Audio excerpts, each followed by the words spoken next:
forgot everything I was going to say the moment I got up here. Isn't that crazy?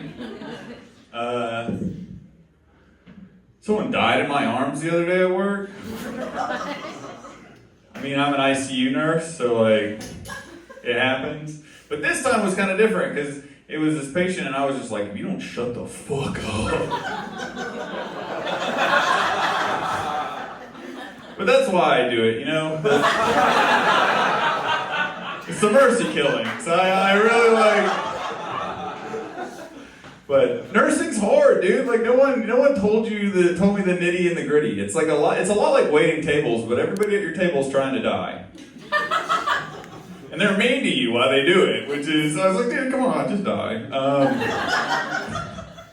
I had a patient one time spit in my mouth. And if I was a different first responder, you know what I mean? Like if I was a police officer, I could at least beat that guy up. Instead, I had to chart it. I was like, spit, salty. I had to digitally decompact someone's butthole once. I don't know if you know what that means, but it's a lot like getting change out of a vending machine. People tell me, they go, I've got a shitty job. I was like, no one has shit on you at that job. You know what I mean? That's a shitty job.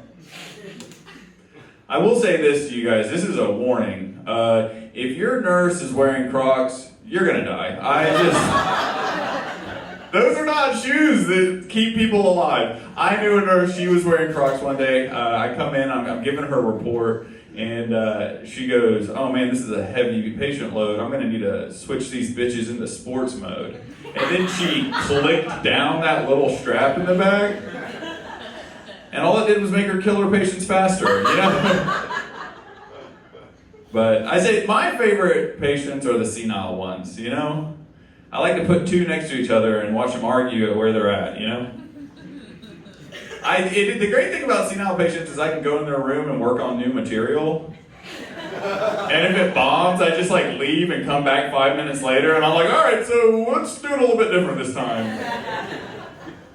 But a lot of patients will be like slipping into senility and I've got to like check on them day to day. And I'll ask them a series of questions to see where they're at. And it's like, what's your name? What year is it? Like where we're at.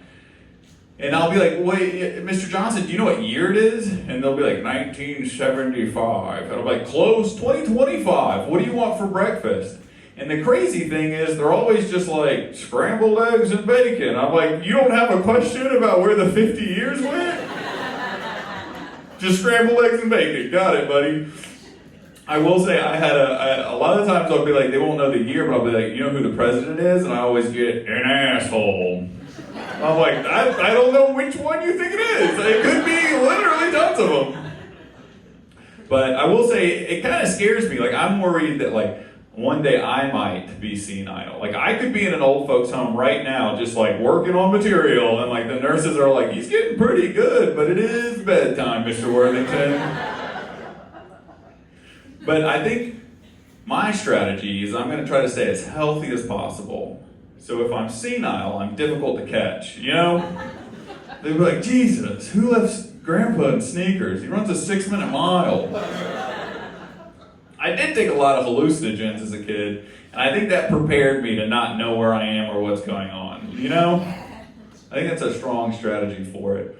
I will say this, my grandmother actually had dementia.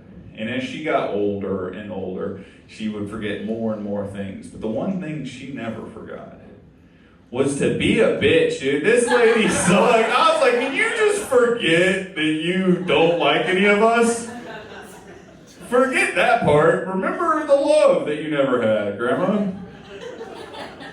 So I killed her. That was my first blood, and I knew from that moment that I was going to be a nurse.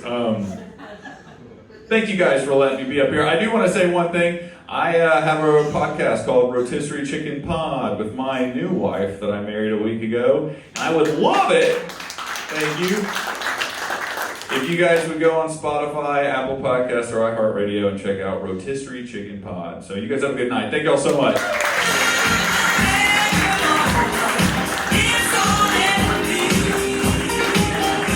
Give it up for Jacob Worthington, everybody! He is right about about senility. Meanness is the second last thing to go, and